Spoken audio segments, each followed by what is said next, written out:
Okay, so ang ating pag-aaralan ngayon ay Chinese Remainder Theorem. So, Chinese Remainder Theorem used to solve a set of different congruent equations which are variable but different moduli which are relatively prime as shown below. So, as an example, so x equals a sub 1 mod m1, x equals a sub 2 mod m2, and x equals an mod mn. Now, so in Chinese remainder theorem, it states that the above equations have a unique solution. The moduli are relatively prime. So ang formula in Chinese remainder theorem in finding the x is a sub 1 times capital M1 times capital M1 inverse plus a sub 2 times capital M2 times capital M2 inverse plus or up to an times capital Mn times capital Mn inverse. Then overall, so ito times is a mod capital Mn. Then, solve the oldest remainder problem in the world was first discovered in a 3rd century Chinese mathematical treatise entitled Mathematical Classic of Sanxi. So this uses the remainders after dividing an unknown number by a succession of smaller numbers such as 3, 5, and 7 in order to calculate the smallest value of the unknown number. Okay? Yan. So example. So x equals 2 mod 3. X equals 3 mod 5 and x equals 2 mod 7. So, kung babasahin natin ito ay so ganito. So, now there are a known number of things. If we count by 3's, there is a remainder of 2. So, pag sinulat natin siya in mathematical way, so, ang x equals 2 mod 3. So, yun siya. So, if we count by 5's, there is a remainder of 3. Yun yung x equals 3 mod 5. So, if we count by 7, there is a remainder of 2. Okay. So, yan. So, find the number of things. So, ito nga yung solution. So, ang solution ay x equals a sub 1 times capital M1 times capital M1 inverse plus a sub 2 times capital M2 times capital M2 inverse plus a3 or a sub 3 times M3 or capital M3 times capital M3 inverse. Then, ito times sa mod capital Mn. Okay. So, yung comparison. So, ito yung una. So, x equals a1 mod m1, x equals a2 or a sub 2 mod m2, and x equals a sub 3 mod m3. So, nung may given na tayo, sasabi doon, if we count by 3, there's a remainder of 2. So, ito yan. So, x equals 2 mod 3. If we count by 5, there's a remainder of 3. Then, so, x equals 3 mod 5. Then, if we count by 7, there's a remainder of 2. So, ganito natin susulat. X equals 2 mod 7. Now, so, given. And, ang hanapin natin. So, given na yung a sub 1, which is 2, and a sub 2, which is 3, and a sub 3, which is 2. And yung M1 equals 3, M2 is 5, and M3 is 7. So, ang hanapin na lang natin ay capital M1, capital M2, capital M3, and the capital M1 inverse, capital M2 inverse, and the capital M3 inverse, and the capital M. Okay. So, unang hanapin natin yung solo doon sa labas ng capital M, which ang formula is M1, small m1 times small m2 times small m3. Yan.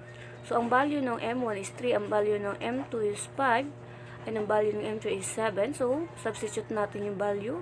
So, 3 times 5 times 7 equals 105. Okay. Now, we will get the capital M1. So, ang formula ng capital M1 is capital M divided by small m, 1. So, yung 105 divide natin sa 3. So, M1 equals 35. Then, yung capital M2 naman. So, kagaya lang din siya ng M1, pero kakaiba ay pang-divide natin sa capital M is small m2. So, 105 divided by 5 equals 21. Then, sa capital M3, so, yung capital M divided by small m3. So, 104 divided by 7 equals 15. Yan. So, nilagay na natin yung nahanap nating value sa M1, M2, and M3, tsaka sa capital M. Okay.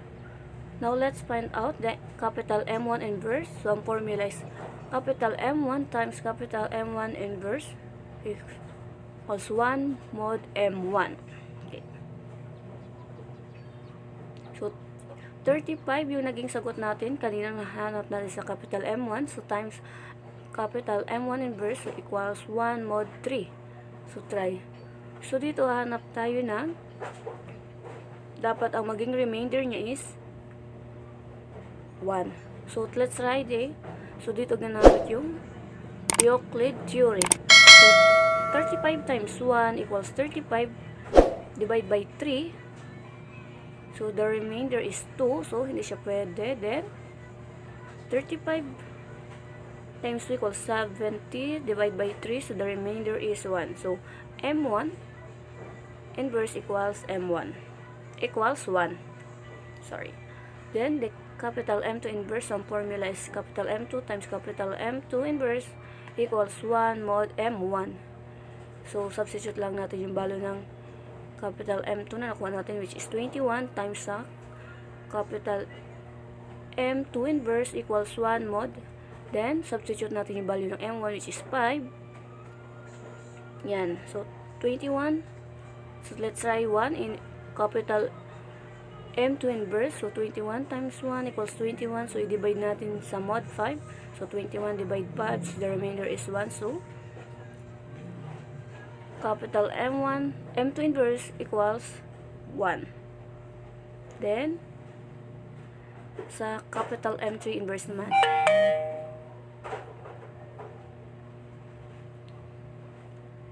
So, capital M3 inverse. So, ang formula niya is capital M3 times capital M3 inverse equals 1 mod M3.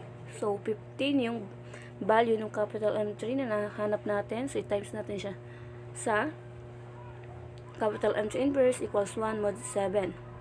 So, 15 times 1 equals 15. So, divide by 7. So, the remainder is 1. So, capital M3 inverse equals 1. Okay. So, yan. So, nahanap na natin lahat ng kailangan nating value. Now, let's move on sa solution. So, pinakang solution na yun.